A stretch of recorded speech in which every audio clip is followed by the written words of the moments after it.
This is our last featured speaker in the workshop. And feedback. And so I thank you all for your fortitude and your persistence, and thank you for coming today. And without further ado, I will hand it over to Lynn Rothschild. Thanks so much, Lynn. Thank you very much, Jennifer. And thank you everyone for inviting me. First of all, it's against my policy to give a talk on Friday the 13th, but you know, here I am. And the other thing is, I have to say, this is really weird. I flew out yesterday, so I saw yesterday morning virtually and today in real life. And that's also sort of weird. It's like, oh, that's what all those people on the screen look like. So this has been kind of fun. So anyway, I'm not actually going to talk much about astrobiology today, except the future of life off planet. About 15 years ago, I was asked to start a program in synthetic biology for the agency. And so that's somewhat taken over my life, although my heart is in astrobiology. Fun fact with AbSciCon coming up, actually, I invented that. And so it's near and dear to my heart. So I'm about to go full astrobiology within the next day or two, as I know Jennifer will, and some people probably in the room then as well. So happy to take questions about everything and anything. I'm here now. And so let's get started. I am actually a protozoologist and phycologist by training. I'm new to mycology. And so I won't be talking great detail about fungal taxonomy or nomenclature or any of the things I might do if I were doing an algal talk or evolutionary relationships or physiology, but just sort of how we can use them potentially off planet, which is very different concerns than the previous few talks.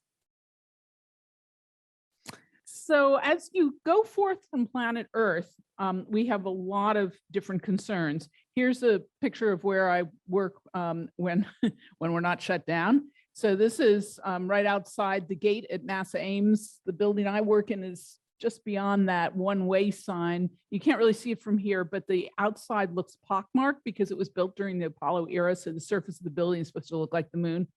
And there's our big hangar, which is at the moment somewhat skeletal. And if you want to communicate at NASA Ames or at Penn State or anywhere else to a friend, you just chit chat, and the time delay to get my words to Jennifer is not perceptible by humans, really. And so this is no big deal, but as you go off into space, the game changes very quickly. Here's a Landsat image of the San Francisco Bay Area. I have very conveniently put in the NASA meatball so you can find us there. As you go further into space to the moon and beyond, the time delay becomes much greater, and certainly the physical distance is greater, so the movement of physical materials becomes much more difficult. And then, just because I work for NASA and we can, here's a photograph taken from the surface of Mars. And so I'll give you just a second to try to find the Earth. And there you go. And so the point well taken that as we move humans to Mars, the Earth becomes a little data processing center in the sky. And I always like to think, will our descendants who live on Mars, if that's at all possible, look at planet Earth as something they study for their, AP history exam? Or is it like the coolest spring vacation ever? Well, gee, my family's going to Earth this year, where's yours going? Or, will we ever really have humans permanently there? So, food for thought. And then again, just because we can, here is a Cassini picture of Saturn. And so again, I'll ask you to find planet Earth. There it is. So again, we are just a tiny little pale blue dot in our own solar system. I am not suggesting we go to Saturn, just making a point here. Now, we have needs for humans on planet Earth, and we take our needs with us. The needs include things like transportation. We need life support. We need food. We need oxygen. We need medicine, waste recycling, clothing, and so on. But I'd like to point out that oxygen is not something that we worry about on a day-to-day basis because we live in a planet that's got about a 21% oxygen atmosphere. Not so when you go off planet. Ditto with things like gravity. Those are no longer given. And we certainly need habitats. We need power, heat, light. We need radiation protection, which becomes far more serious than just putting on some sunblock in the summer when you're off planet and outside Earth's magnetosphere. We need forms of communication. And just because he's holding a wad of cash, we obviously need cash. No buck, Rogers, as the saying goes. We have the same needs for humans once we go off planet, but we have very, very different concerns. We have to worry about up mass, and I include up volume there. And what we're talking about at NASA here is launching off Earth's gravity well. So a lot of the energy, the fuel that goes into a mission to ISS or to the moon or to Mars or anywhere else is actually in those first few minutes launching against Earth's gravity. And so this becomes an enormous portion of the mass and the fuel and therefore the mass of a mission. And so anything else that you're adding into the mission, something else has to go. And so anytime that you can decrease the up mass, so much the better.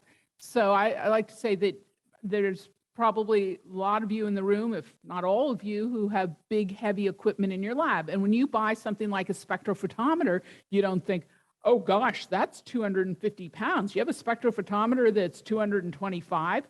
You say, fine, I'll put it on the bench, no big deal. But I worry about that. I want one that's 3.5 ounces maybe, or 300 grams. I don't want 350 pounds. So this becomes a real challenge to miniaturize and automate equipment and other supplies. We also therefore have to worry about the cost that's tied in with this up mass. You have to have good storage, reliability, and flexibility. As I always say, you can't get to the moon or Mars and say, oops, I forgot. It may work on a field trip out in the woods. Even then, it's not the best idea, but it's a real no-no when you get off planet. And then, of course, you need power. And I've been adding this in a lot lately that, in a way, you're talking about the ultimate circular economy. You can't cheat when you're off planet. Here, and I don't want to pick on Biosphere 2, but there was a certain amount of human life comes first, we'll just go down to the hardware store and get. But you can't just say that. Every bit and piece is accounted for off planet. And so you're forced into this circular economy. And if it's not circular, you've got to account for having this, back to the up mass and the cost and so on of resupply. So my point is that we have a technology that will allow us to get around a lot of these constraints, I believe. So here I've got a black box, and in it I've got this technology that's programmable. And you say, in this day and age, that's sort of a no-brainer. Of course it's going to be programmable. And it's modular, always good. And it's self-replicating. You say, wait a minute, self-replicating? Because we do not have a self-replicating computer. Although, as a side note, I was in an NSF engineering visioning workshop a couple of months ago and was put in a group on self-replicating cell phones.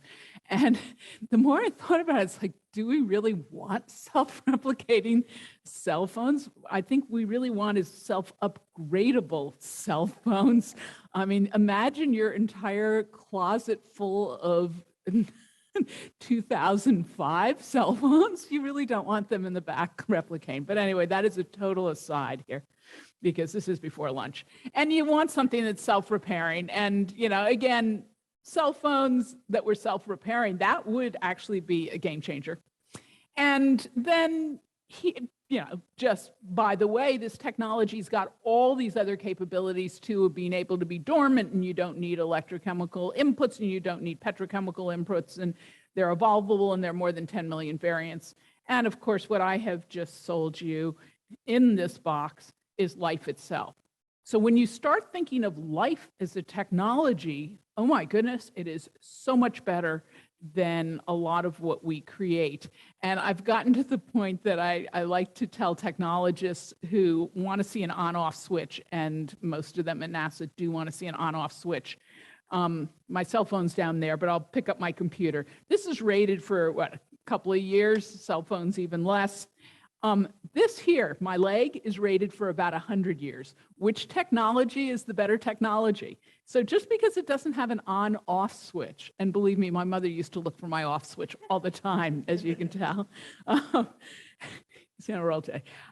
Anyway, life, if you think about it, it's a micro machine that does carbon chemistry and nanotechnology. So again, hammering the point that when you start thinking of life as a technology, it's a game changer. And then you can add in synthetic biology. And there are a lot of definitions of synthetic biology, but I think sort of a basic one, the design and construction of new biological functions and systems not found in nature, is about as good as any. And probably this is also just about as good as any, although we do much more sophisticated things than just mixing and matching. Now, sort of following up on Phil's excellent talk and this last panel, I want you to think for a moment about the comparisons of doing something like synthetic biology using life as a technology on and off planet. And by the way, this is a photograph I took in Brazil of the proverbial sugarcane farm. That is a sugarcane field in Brazil. So on Earth, we've got all sorts of considerations. We've got environmental ones, which again, we've been going through, I think, in this meeting. You have to worry about human health. You have to worry about effect on the ecosystem. You have economic concerns. Again, this last 2 hours, the discussion has been really excellent on those concerns. Political concerns, political stability, because you have to have people employed that are in vulnerable areas, and happy to talk offline to people about that.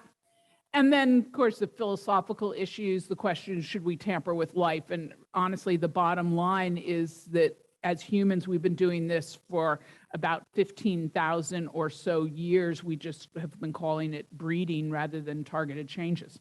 Now, a lot of these issues change dramatically once you go off planet. The moon, for example, we assume is dead and has always been dead, and therefore we don't have environmental issues. We don't have philosophical ones about worrying about an indigenous life form.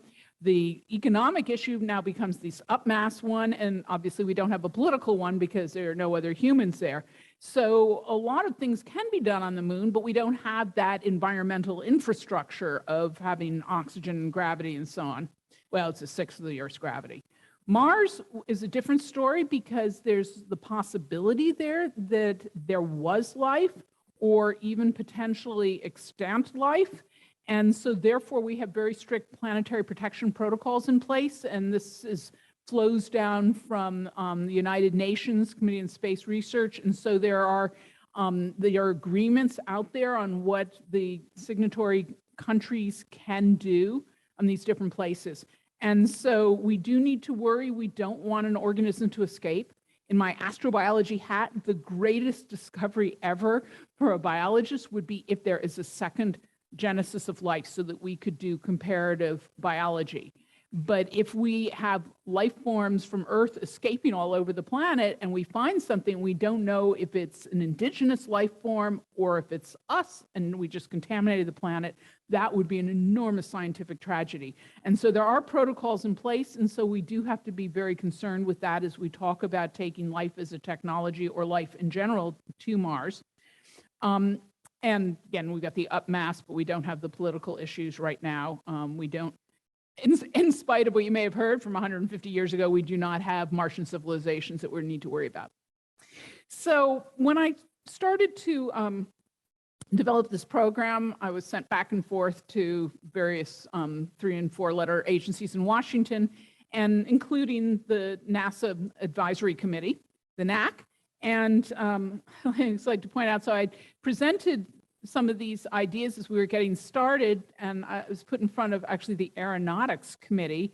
And at the time they were, it was exactly how you imagine if you've ever watched something like The Right Stuff for Apollo 13, white shirts, pencil protectors, you know, all man. And I pitched this stuff and I thought, you know, boy, I'm blowing their minds. And the chair just looks at me and says, so what's the big idea? I thought, well, wait a minute, I just gave you these mind-blowing ideas. And so thus the word Star Trek. So let's start with material science. Here is a picture I took outside of Glasgow, Scotland, and it's a perfect example of Biomaterials there, you've got the wood that we could certainly use to build, what tables, chairs, whatever. We have the sheep there that eat the grass and they're producing wool, not to mention bone leather, blah, blah, blah, the real leather types. I'm sure there are fungi in there somewhere hiding, but we will just leave them alone. So we will use organisms for material production off planet the way we do on planet. Why not? But the problem is that I am not suggesting for one moment that we will ever take sheep or silkworms or rubber trees or cotton. Actually, I'd love telling you stories at NASA headquarters at the beginning of this, and an engineer turned to me and said, "So you think life's so great? Do you think you could ever get life to make rubber?" And I just looked at it, it's like, rubber literally grows on trees. Done, finished. So we are not actually going to take rubber trees and so on. What we are going to do is take things like this. This is the bacterium Bacillus subtilis. It's my favorite, not because it's cute or for any, not like a diatom or, anything really cute, but it forms spores. You see those white dots? Those are the spores. And it turns out this is our champ for space travel. Bacillus subtilis spores were flown in the outside of the LDEF, the Long Duration Exposure Facility, for nearly 6 years. It wasn't intentional, but it turned out to be nearly 6 years, and some of them survived. And so I've just completed a space mission with the German Space Agency where we had organisms that we flew to do synthetic biology experiments, and we flew Bacillus subtilis because it allows you to sleep at night, and they worked beautifully. So I suggest we take Bacillus subtilis and we simply engineer them to make some of these great biomaterials. So the way, as we call it at NASA, in situ resource utilization works on planet Earth is that we have light, water, carbon dioxide, minerals, the raw materials on the planet that then are taken up by the primary producers, things like algae and cyanobacteria and of course grass. And then those are eaten by various heterotrophs, or the sugars or other organics they made are eaten by these. And you've got the secondary producers that can produce products that we use. Obviously, the primary producers can also produce products that we use. So my point has been, why not have a similar system off planet? So this has been our vision, is that we have some kind of bioreactors, I'm showing them there, on the moon with cyanobacteria in it, that's genus Anabaena, which we've done some work on. So you take these raw materials, even from the moon, certainly even better on Mars for the CO2, minerals, light, water, and the cyanobacteria or other sorts of primary producers produce sugars and amino acids, proteins, and so on, and they could feed, say, a bioreactor Bacillus subtilis that is then programmed to make other sorts of products. Now that we're no longer limited by the form factor of a tree or whatever, why not go into bioprinting as well? So if you look at, again, a bone or a feather of a bird, or many other structures in biology, they get their material properties from their hierarchical structure. Everything from the molecular to the nanostructure, microstructure, macrostructure. And so a leg or a bone or a feather is not just a vat of chemicals. It relies on this very precise hierarchical structure, which you can achieve with bioprinting. And so here's now the grand vision where you've got the primary producers feeding the secondary producers, and then you could bioprint materials that had never been seen before. I've had this real vision of being able to make a sheet of a bone or a feather mimic. I mean, how cool would that be? And I know that there are architects in the room. I am just dying to do this. I think that would be amazing. So let's apply this to an actual project, and let's look at this question of habitats off planet.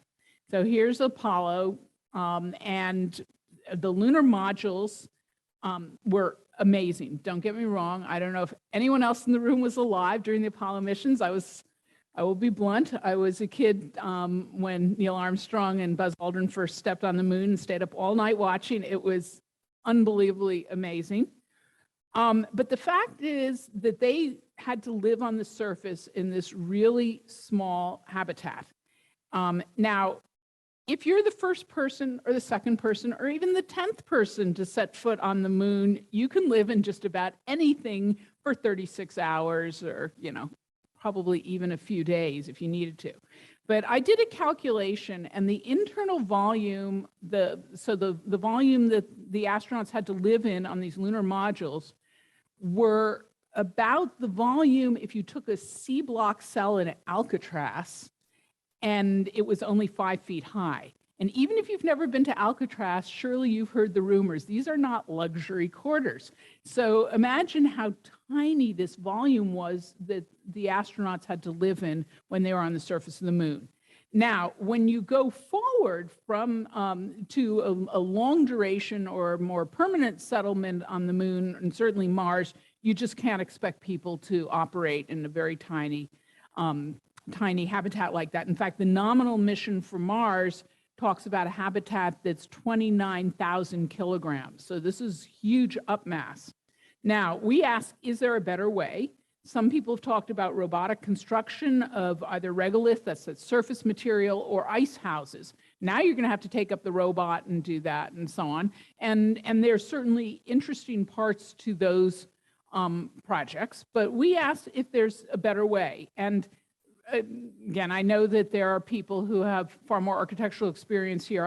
It's my first time really working a fair amount with architects, and you would never build a building, I'm looking around, that's all brick. I want 100% brick building. I want 100% wood building. I want 100% stone. No, you've got a palette of materials. And so what we're saying here is that there is something else to add to that palette.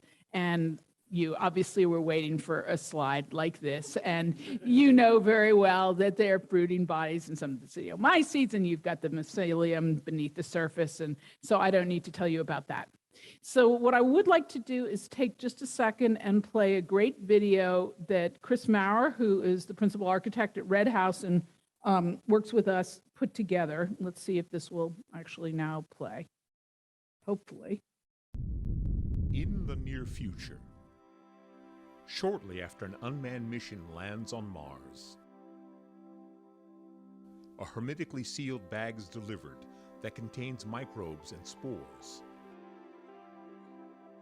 A rover delivers carbon dioxide, nitrogen, and water sourced from Mars.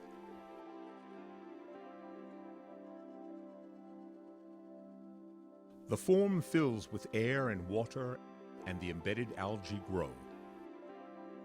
The reaction creates oxygen and biomass to fill the form.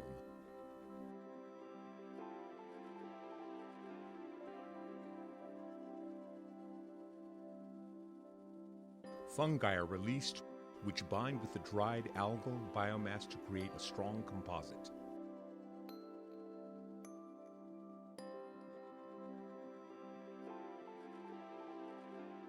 The fungi can be made to secrete enzymes and polymers that have myriad benefits.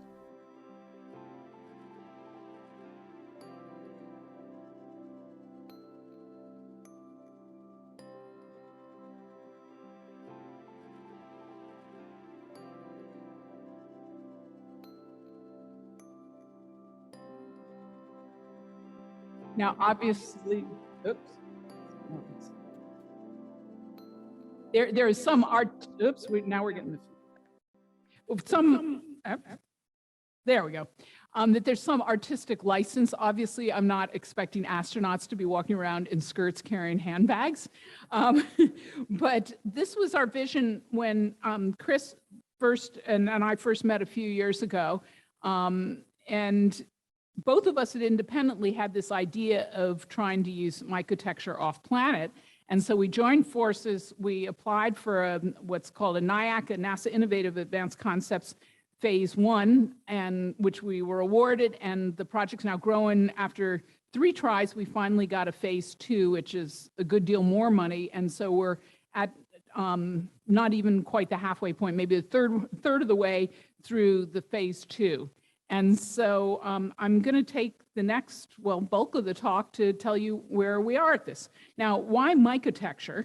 There are lots of good reasons on planet Earth, and again, I apologize, I wasn't able to hear a lot of the talks yesterday. It turns out United won't let you actually stream talks when you pay for the Wi-Fi.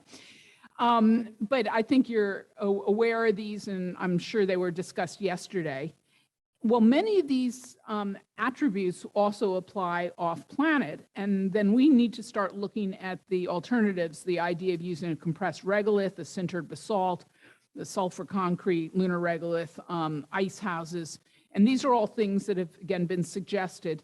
The baseline, I should add, is simply to take a large structure with you, and that's where that 29,000 kilograms comes from. So the bottom line is taking up this enormous mass. You know you've got it, you erect it, end of story. But again, we're trying to get that up mass down so that we can do other things for the mission. Anyway, the point is that Mycotecture does actually compare favorably with many of these other alternatives. So what have we done so far? And most of this has been done with Chris Maurer, Monica Lipinska, who did her master's at the International Space University in my lab. The research portion. She is an architect by training and is now working on her PhD in architecture, combining it with the synbio at the Habitat for the Built Environment at the University of Newcastle. So Monica, as well as her advisor, are involved now in this project as well.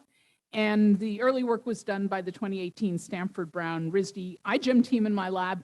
And if you don't know what iGEM is, it's a competitive synthetic biology program for primarily undergraduates, but they're graduate teams, they're high school teams, and now there are a few community lab teams. And up until we were shut down from the pandemic, I'd hosted a team for 10 years. And it's great having these really enthusiastic, bright students in there focused on a competition, and they get an enormous amount done in one summer. So the first thing they did is they looked, and we were using primarily Ganoderma lucidum, like everyone else, and I just started emptying out my pantry, and they were able to show, not surprisingly, that Ganoderma can grow on just about anything in our pantry. But what started getting interesting is we tried growing it on the Mars regolith simulant as well as lunar regolith simulant, and of course these are inorganic substrates, so you're really looking primarily at physical structure, and because we have to add nutrients to these for the fungi to grow. But the fact is, that's start of proof of concept. They made me a little stool that is 100% rated for your average Stanford senior, and so that was part of what they did with the materials. But we've asked this question: could you make a small ecosystem, not a lichen because they grow too slowly, but a similar sort of ecosystem where you have the primary producers and then the secondary, the fungi together? So one question was, could we enhance the mycelia with other organisms, for example, cyanobacteria? And again, I realize that that's a micrograph of an Anabaena. I know that because I took it. But what Chris has done is start to do some work with nostoc, which looks not unlike Anabaena, but more of a string of pearls, flagiforme. And so you can see in that panel all the way to the left, you've got the dried nostoc, and then the hydrated in the B. In C, you've got it where you've got the addition of the Aspergillus oryzae in liquid culture, and then you've got, by the time you get to D, you've got this composite that is now compressed and can be tested. And so I think this is really encouraging that you're able to do these co-cultures and form hard materials. Now, whether we're going to be able to get this to work in the form factor that we're showing, I'm not entirely sure yet. Whether they're better organisms than nostoc Ganoderma, I don't know. And my lab's been shut for 23 months because of the pandemic. We're just coming out of hibernation, and so we'll be back on this and take that over from Chris. Now, what about going back to Bacillus subtilis? Well, it turns out that Bacillus subtilis has a couple of other tricks up its sleeve that could be very useful for mycotecture. One thing is it produces some polymers like leaven glue naturally, and so you can add this stickiness to the mycotecture structure. It also can be made to have a fibrous morphology, and it can also be made to precipitate calcium carbonate. So this is again a way to add potentially structural integrity or other sorts of material properties to a fungal composite. It's also well known for its ability to secrete proteins besides leaven glue. So there's a way using synthetic biology that you could engineer it to secrete other sorts of proteins that could be used then by the fungal counterpart, or again, maybe ones that add to the structural integrity.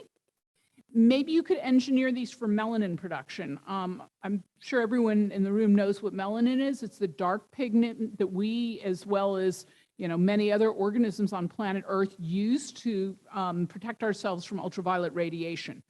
And it's relatively trivial step to add on to some metabolic pathways, which is why you see it all over life. It's something that's arisen over and over.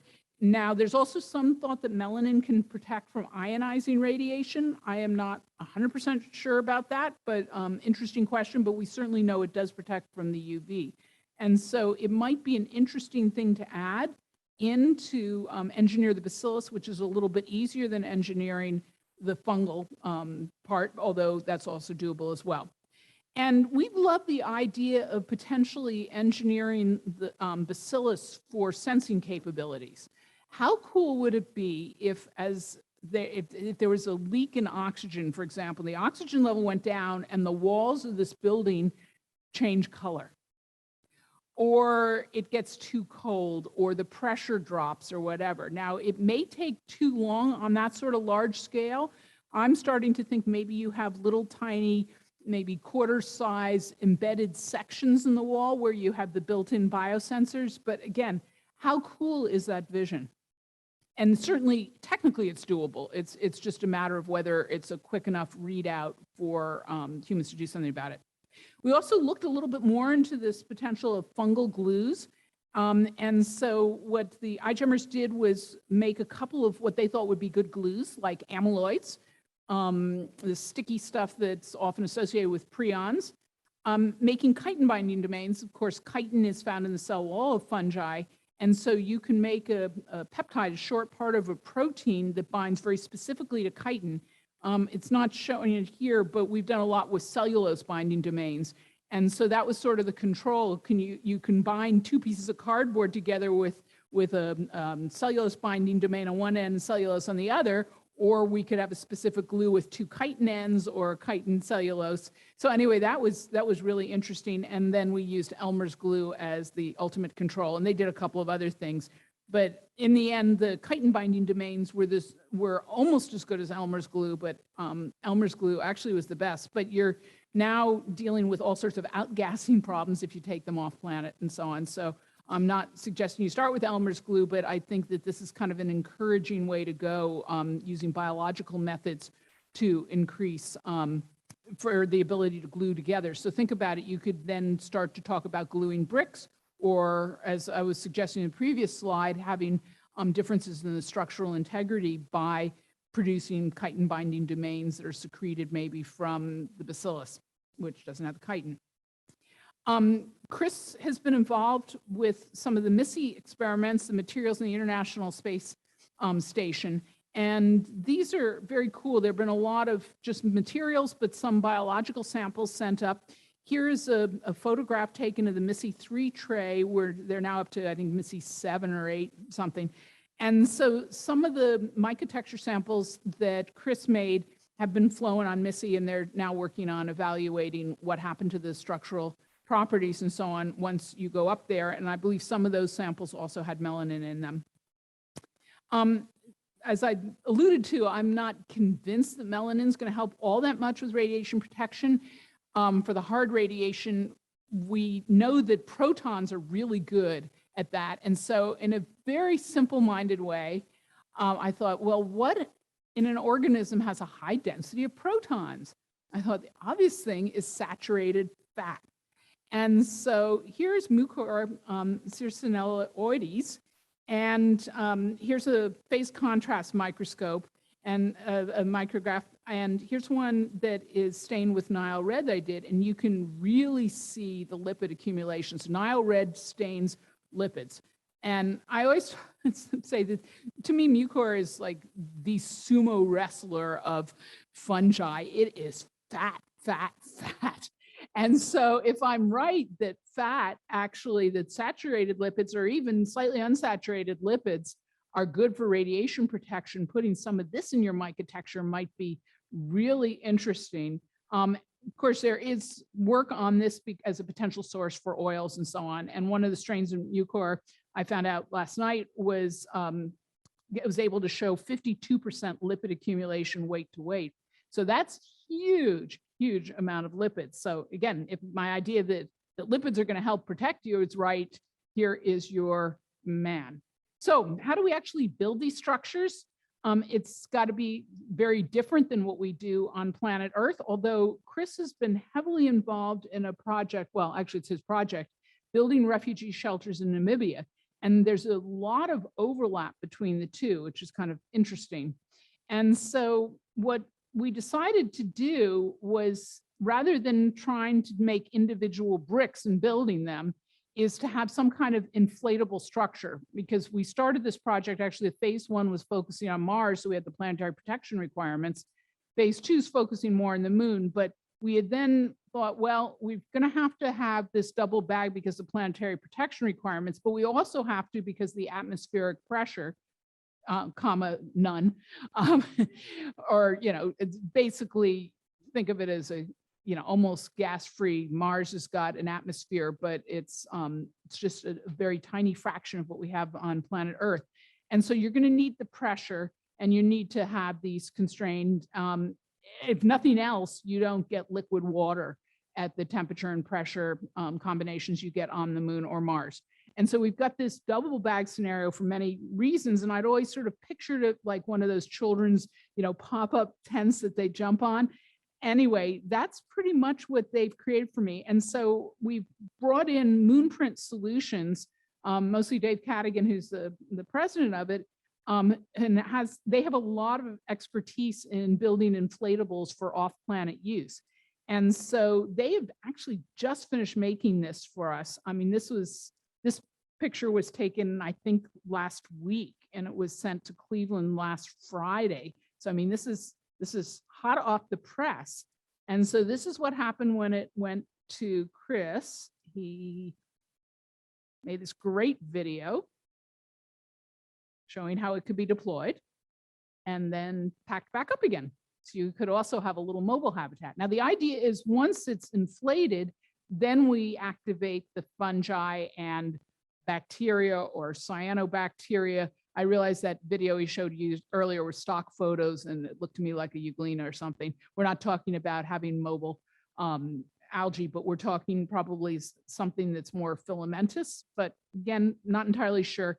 The other issue that you have to have in there are drop stitches, so you keep this whole thing from just turning into one big ball. Now, the fungi need some kind of substrate, and so what we're imagining right now is having some nutrient-laden hydrogel on the drop stitch itself and let that act as the scaffolding then for the, cyanobacteria, algae, bacillus, and most of all, of course, for the fungi. Monica has actually lately played with a different approach, and that is using sand as the substrate. And so you could then swap in lunar or Martian regolith simulant. And so we're going to get her some of that.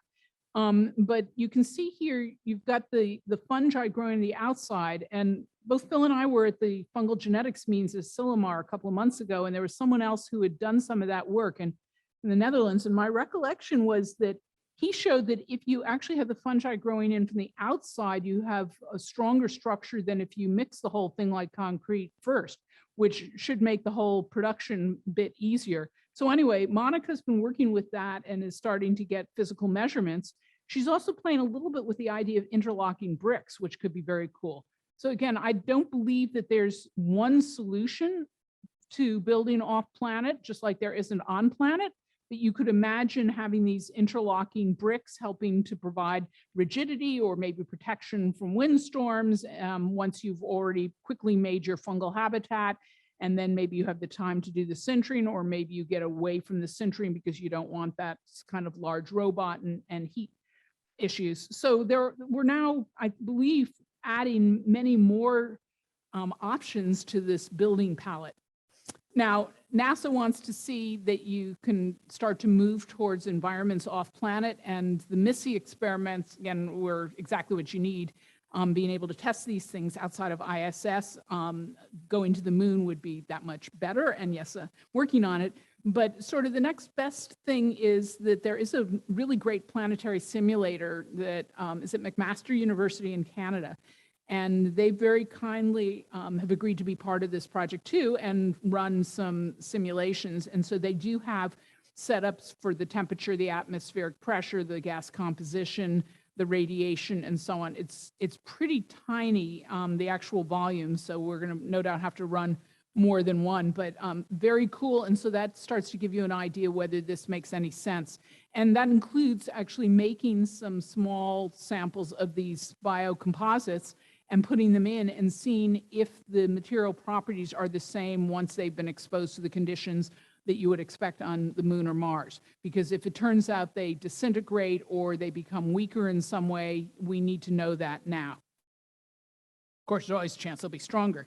Now, it is NASA. They also want to see a pathway to infusion, which means, you know, how is this going to work in real life? And we're really fortunate to have my colleague Jim Head at Brown University, who's one of the top planetary scientists in the world, and worked everywhere from the Apollo missions on. And so he's working on the actual mission architecture, it's called, not to be confused with the architecture of building, but this is called the mission architecture. You know, so how do you get it prepared, load it into the spacecraft, land, deploy, use it, and so on. And so here is, here's a picture from the end of Chris's video. And again, we're not going into the high-end handbags, but this is perfect being back to back with Phil again, as we were at Asilomar, to mention that there are many other options that you could, you know, with the fungi that would be very useful, I believe, off planet. This is a photograph from Bolt Threads. I probably should have used the MycoWorks one, but they're also in the handbag biz and maybe getting into shoes, and you can start imagining all the things that you could make with fungal products. Now, we are not in that biz because I am a NASA civil servant, so I've already taken my vow of poverty to serve you, the American people. That being said, we do have to show use on planet just in case these things never fly. So we do have an agreement where we're working with a restaurant in the Basque region of Spain called Azurmundi. Now, Azurmundi, if you track these things, is now considered one of the top 50 restaurants in the world, and I believe it's the top one for sustainability. And so they've gotten very excited about the potential for using Mycotecture for plates and tables and so on, and being able to compost things. Apparently, used coffee grounds, they feel, are one of the least sustainable parts of the restaurant business, or at least for their menus.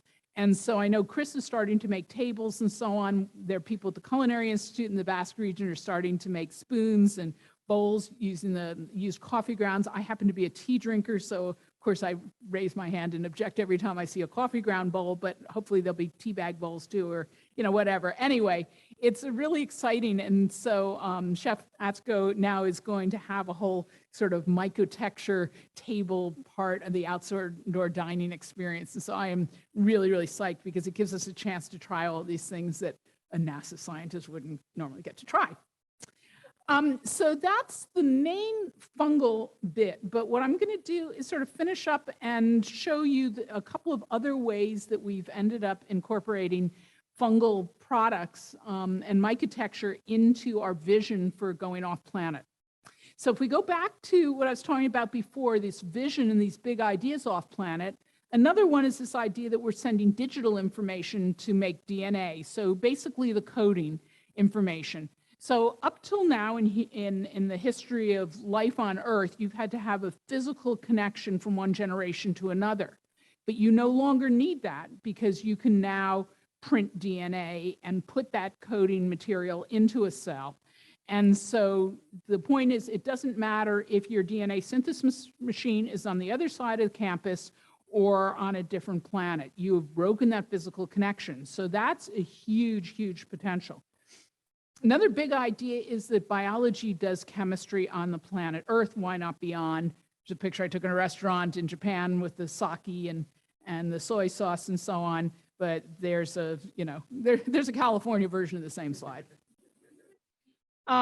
Now, off planet, we certainly still need medications. And part of the problem there is that many of them go bad. And a nominal round trip to Mars, we figured 2.5 years, they're going to load things well in advance.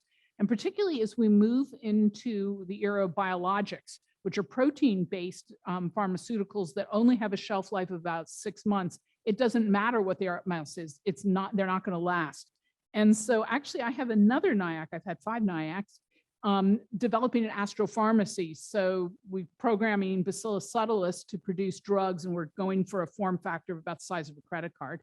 Has nothing to do with fungi, although actually for some drugs that may make a better production platform than the Bacillus subtilis for various reasons. We also need to rely on nanotechnology, and we're not going to bring up clean rooms, at least, I don't see any point in it.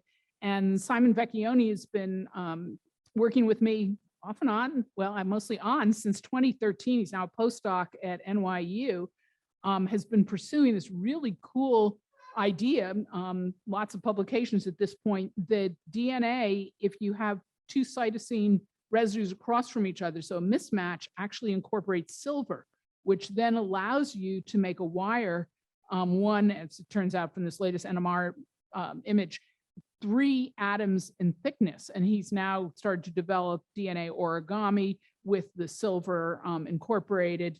Mercury comes in thymine dimers and so on.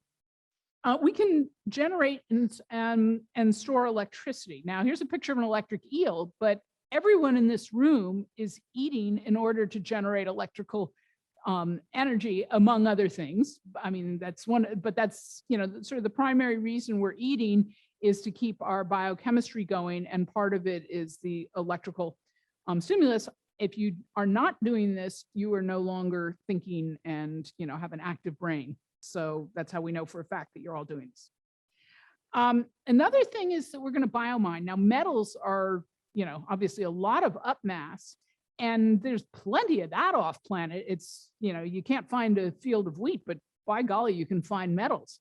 And so why not use biomining? Now, it turns out that we use a lot of metals in our body.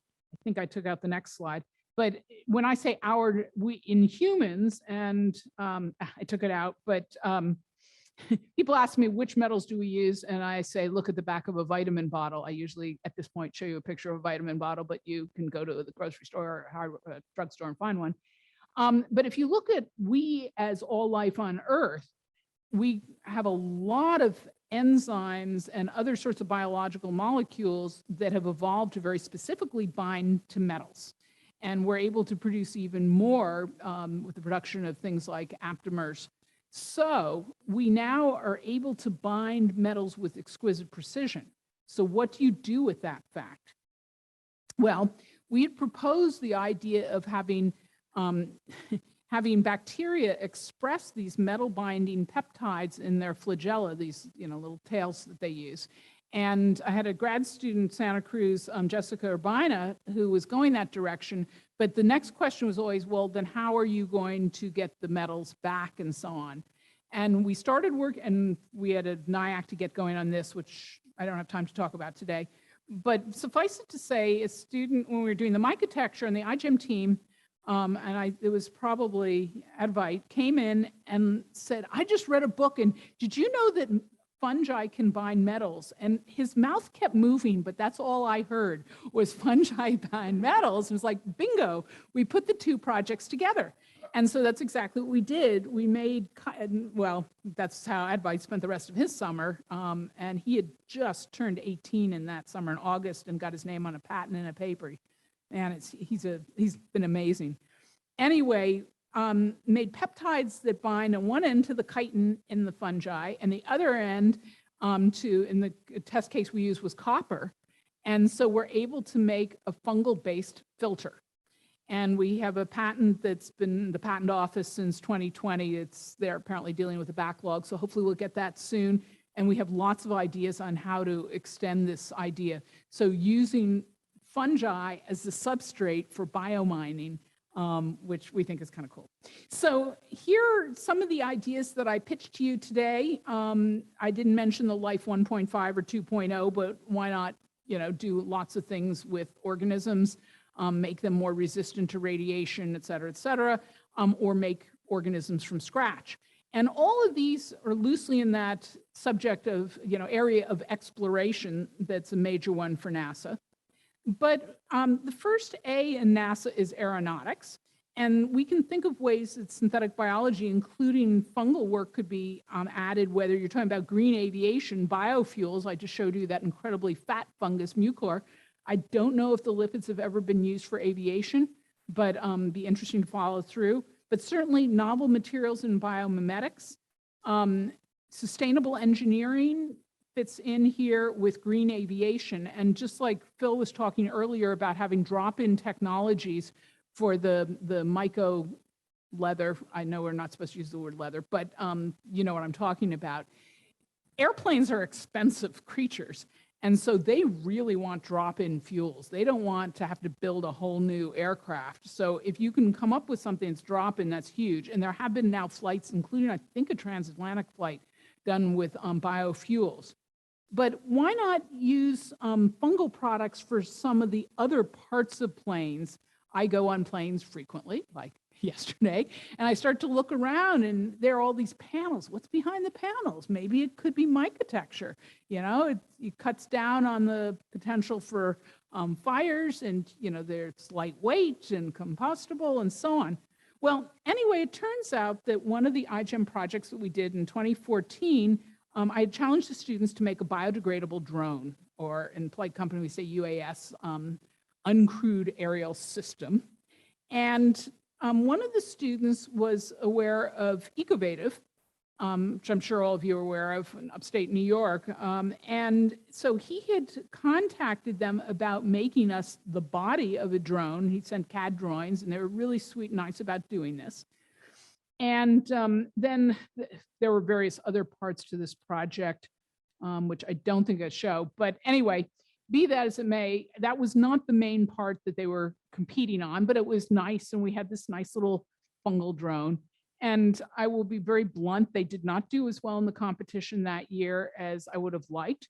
But a reporter from New Scientist thought it was a really cool project. She had leafed through the entire abstract book of 350 projects. And so she interviewed me, and the thing went viral. We went 13 months of getting multiple press inquiries a week, filming from Discover, and the works. It was the project that would not die. And so then if Ecovative's phone was ringing off the hook, and so I had, yeah, I'm sorry, I should have talked to you guys before. So then we were all very much in the loop, and they've been very supportive of our project Off Planet. So anyway, that's sort of how we got into this whole thing, was the potential for Mycotecture as the body of an aircraft.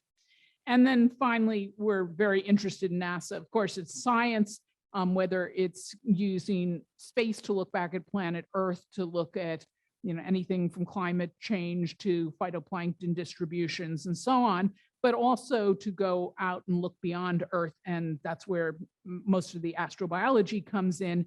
And that's where the synthetic biology, I believe, is very much part of this, looking at the limits of life and trying to extend them. And actually, I'm writing a whole session on that at AbSciCon next Monday afternoon, if you're around. And again, I could easily go on about that for hours, but I know that's not why I'm here today. So I will leave it at that and give you a few final thoughts. And that is that I've made the point that we have very different constraints.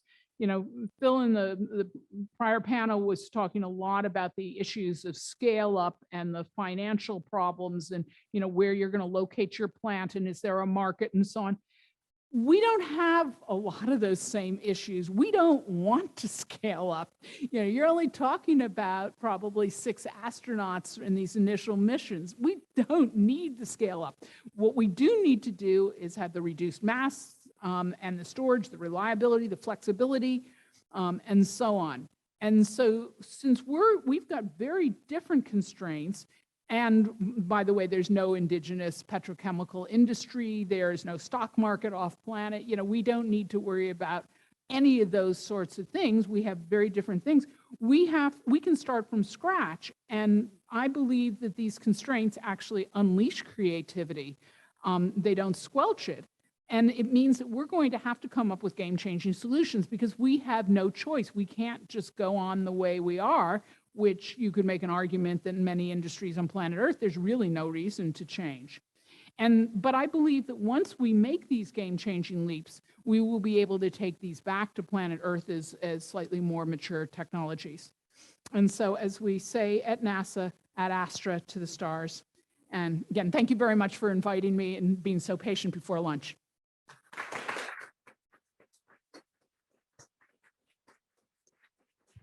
Thank you so much, Lynn. That was fantastic. So in the interest of our grumbling stomachs, we're going to take 1 or 2 questions and then hope that the conversations will continue over lunch and into the afternoon.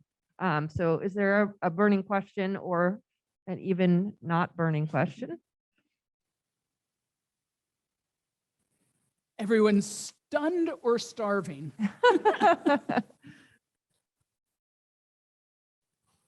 I certainly will be here the rest of today after spending all this time getting here.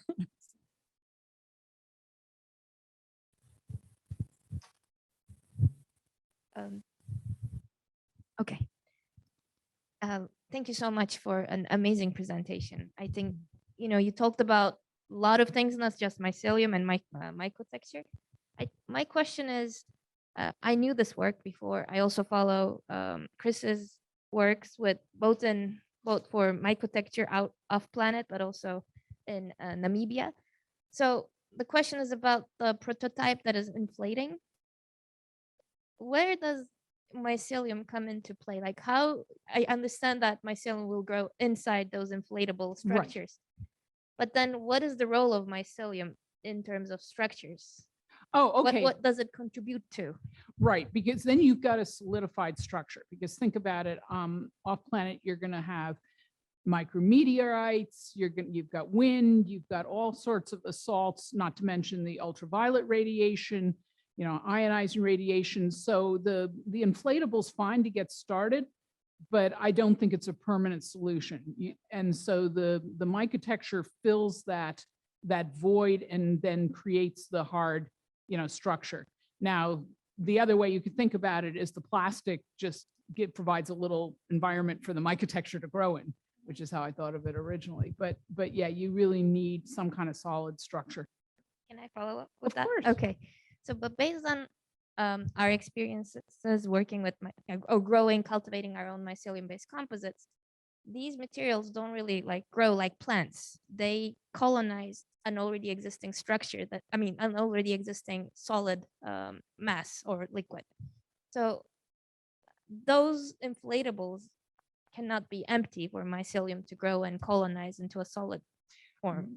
Right. So yeah, I was stupid enough when I started to think the same thing. Oh, they're just going to fill the structure.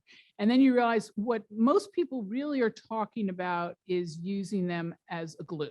They're really a binding material, except when you get to things like the leathers where you're except when Phil's, mixing with the textiles, that you're using sort of pressed fungi themselves. And we even tried some of that to make sort of fungal paper. I had a student iron some in the lab, and the lab smelled sort of like vaguely ironed mushrooms for about a week.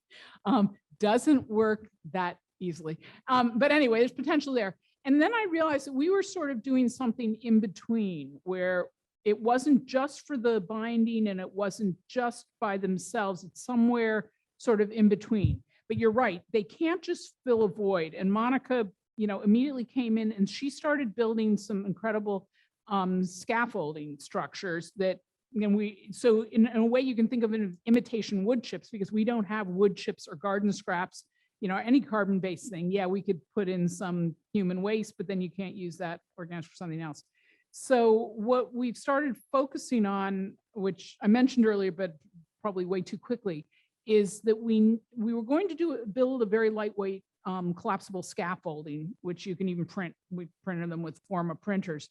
But since we have to have these drop stitches anyway in the inflatable to keep the structure, so you've got stitches going from side to side, what we want to do now is either use those as some of the solid substrate, Or if we're not going to go with the bacteria and stuff, and probably a safer thing would be to coat them with a hydrogel that has nutrients in it, so that the fungi imagine that they're, they're wood chips or whatever, and be able to colonize the space in there, then between the drop stitches. But that's a really great question, because it's something that, again, I went into this naively, and the reviewers didn't pick that up the first time either. And then I became totally paranoid between that and the phase 2. Oh my God, we need a scaffold. And so, yes, totally working on that. So that's a great point. Yeah. Okay. Thank you very much for this amazing talk. In a planet with no oxygen, maybe, I don't know, but maybe you can use anaerobic microorganisms to produce this interaction between fungi and other organisms? Well, Or, fungi are aerobic. I mean, you okay. can grow yeast anaerobically, but the filamentous fungi are aerobic. Okay, yeah. Yeah. Yeah, because I was thinking that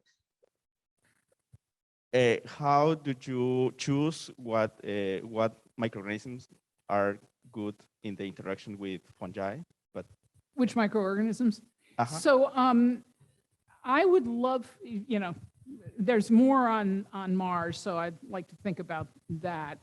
Diazotrophic cyanobacteria are kind of cool, because unlike algae, plants, and other cyanobacteria, they can fix carbon dioxide and nitrogen. So they can take molecular nitrogen and turn it into usable compounds. And so it's sort of your all-purpose conversion kit. And that's why we had focused on Anabaena, for example.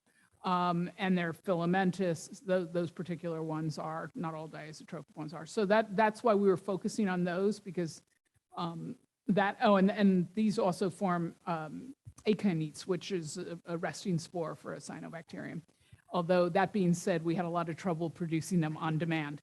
The bacillus, it was sort of a no-brainer, because the spores, as I mentioned at the beginning, so we know that it can get to Mars and back without any trouble, since they were flown outside of LDEF for 6 years. So the spores are really hardy, but also Bacillus subtilis has become a very popular platform for biotechnology. So a lot of the tools are there as well. We've been using the lab, we're using it for the astropharmacy. And so unlike E. coli, we can take the bacillus, we can engineer them, we can literally dry them on a piece of paper, cut out like with a hole punch, a little punch, and send it up. We don't have to worry about a freezer or, liquid medium or anything like you really do have to for E. coli. So it's great for all those reasons. It's a biotechnology platform, the really hardy spores, and, and the leaven glue and all these other things it produces. All right. I would like to thank Lynn again and invite you all to lunch.